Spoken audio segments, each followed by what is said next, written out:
तो क्या बोर्ड का फियर आपको भी है? और अगर है तो यहाँ पे आप उसको खत्म करिए। आज हम आप सबके साथ कुछ ऐसे पॉइंट्स को शेयर करने वाले हैं जिससे आप एक अच्छे मार्क्स को ऑब्टेन कर सकते हैं। जो भी बच्चा काफी अच्छे से पूरे साल मेहनत किया है, अब उसको लास्ट टाइम पे ऐसे क्या क्या चीजों का ध्यान देना है जिससे वो अच्छे मार्क्स को ऑब्टेन कर सकते हैं। और जिन किसी बच्चों का अभी पूरा प्रिपरेशन नहीं हुआ है, उनको ध्यान देने वाली बात है, माइंड को जरा भी टेंस नहीं रखना है और जितनी भी चीजें आपने साल भर में अपनी कंप्लीट की है, बस उन्हीं को बहुत ही अच्छे से रिवीजन करना है। और ऑनलाइन जितने भी वीडियोस हैं उनको आप अब यहाँ पे इग्नोर करें देखना, जितने भी रिगार्डिंग स्टडीज हैं। आप सिर्फ अपने ही हार्ड वर्क पे फोकस करें। आप जितनी पीवाईक्यूज कर सकते हैं उतने पीवाईक्यूज करें। आप जितना अच्छे से रिवीजन शॉर्ट टाइम में कर सकते हैं उस पर ज्यादा फोकस करें। उसके अलावा हम यहाँ पे आपको जिक्र करने वाले हैं कुछ ऐसे टर्म्स के बारे में जिससे आप सभी लोग एक अच्छे मार्क्स को ऑब्टेन कर सकते हैं। That is the first is, marks जो होंगे वो आपको अवॉर्डेड होंगे आपके हर एक स्टेप पे। तो आपको अपने आंसर्स लिखने से पहले आपको ये ध्यान देना होगा कि आप जो भी आंसर्स लिख रहे हो उनके हर एक स्टेप के वेटेज हों जिससे आपको मार्क्स प्रॉपर मिल सके। क्लियर? ना, अगर हम बात करें कि हमें आंसर्स को लिखना कैसे है, तो आपको आंसर्स को as a simple, logical and relevant answers ही देने हैं। बहुत ज्यादा कॉम्प्लिकेशंस नहीं करना है जिससे कि एग्जामिनर्स काफी कुछ ज्यादा हरास हो और आपके मार्क्स को डिडक्ट करे। Got it? तो ये कुछ दो पॉइंट जिस पे आपको बहुत ही ज्यादा ध्यान देना है। बट उससे भी ज्यादा इंपॉर्टेंट हो जाता है कि जब हमें कभी कुछ ऐसे क्वेश्चंस मिलते हैं जिनके आंसर्स हम बहुत ही अच्छे से जानते हैं और हम उस पर लिखना स्टार्ट करते हैं तो कोई लिमिटेशंस का ध्यान ही नहीं देते। जैसे आप क्वेश्चन पेपर के फर्स्ट पेज को देखेंगे, वहां पे कुछ इंस्ट्रक्शंस दिए गए होते हैं आपको, लाइक दैट कि 3 मार्क्स के जो भी हमारे क्वेश्चन हैं उन पे हमें कितने वर्ड्स को यूटिलाइज करना है आपके आंसर्स को देने के लिए। 4 मार्क्स के अगर क्वेश्चन है तो उस पे हमें कितने वर्ड्स को राइट करना है। 5 मार्क्स के हैं तो हमें उसके लिए भी कितने वर्ड्स को यहाँ पे राइट करना है, जो कि आपके क्वेश्चन पेपर के फर्स्ट इंस्ट्रक्शंस लिस्ट में ये सारी चीजें शामिल होती हैं। आप उनको ढंग से पढ़ें, अच्छे से पढ़ें, जिससे कि आप एक अच्छे मार्क्स को ऑब्टेन कर सकते हैं और अपने समय को भी बचा सकते हैं इसके अकॉर्डिंग।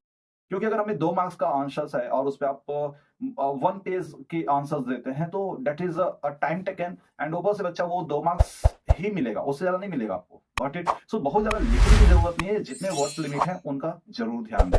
सो नाउ आपके साथ एक बहुत ही अच्छी अपॉर्चुनिटीज हो जाती है, जैसे डायग्राम, फ्लो चार्ट। अगर इनके इनसे रिलेटेड कुछ भी आपको मिलते हैं तो जरूर आप उनको वहां पे रिप्रेजेंट करें, जिससे एडिशनल मार्क्स आपको मिलने के चांसेस बन जाते हैं। सो इनको आपको इग्नोर ही नहीं करना है। Got it? सो नाउ अगर हम बात करें इन सारी चीजों को अगर आप फॉलो करते आ रहे हैं तो आपको अपने राइटिंग में कुछ इंप्रूवमेंट भी रखना होगा कि आपके जो आंसर्स स्किल्स हो वो काफी नीट क्लीन हो, जिससे एग्जामिनर्स को आपके आंसर्स को चेक करने में ज्यादा कुछ डिफिकल्टीज ना आए और इजिली आपको वो मार्क्स दे सके। हमें इस बात का जरूर ध्यान देना है।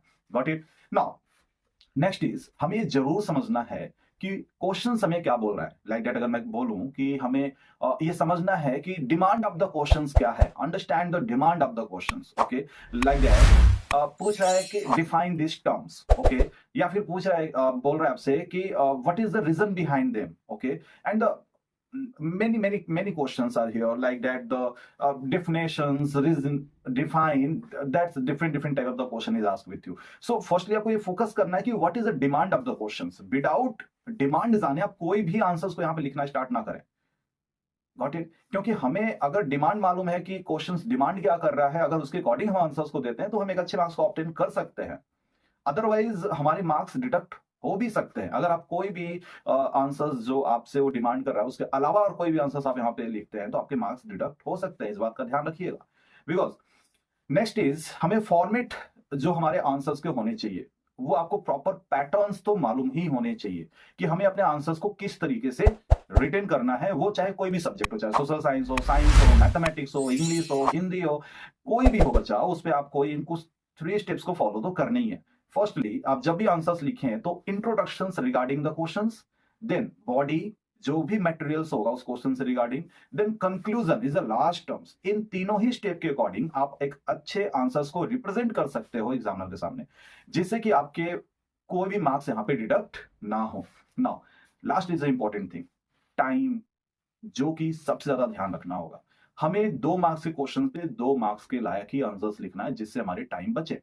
हमारे 3 मार्क्स के आंसर्स हैं तो 3 मार्क्स के अकॉर्डिंग लिखना है, 4 मार्क्स के हैं तो 4 मार्क्स के अकॉर्डिंग लिखना है, 5 मार्क्स के हैं 5 मार्क्स के अकॉर्डिंग लिखना है। That is the time allot. आपको टाइम्स का बहुत ही ज्यादा इंपॉर्टेंट है यहाँ पे, बिकॉज आपके पास सिर्फ और सिर्फ कुछ सीबीएसई के द्वारा दिए गए कुछ 3 आवर्स होते हैं जिनमें आपको 2.5 आवर ही रख के अपने सारे पेपर्स को डन करने चाहिए, जिससे आप एक प्रॉपर वे में अपने आंसर्स को रिप्रेजेंट कर सके। ओके, तो ये कुछ स्टेप्स से जो हमें आपको बोर्ड में बैठने से पहले आपको यहाँ पे बतलाना था, जिससे आप एक अच्छे मार्क्स को ऑब्टेन कर सकते हैं। और अगर ये सारे स्टेप्स को फॉलो करते हैं तो 100% आप एक अच्छे मार्क्स को ऑब्टेन कर पाएंगे। यहाँ पे बस हम आपको इसी टर्म्स को शेयर करने के लिए आपके साथ जुड़े थे। सो आप अपने बोर्ड के पेपर को काफी अच्छे से दीजिएगा।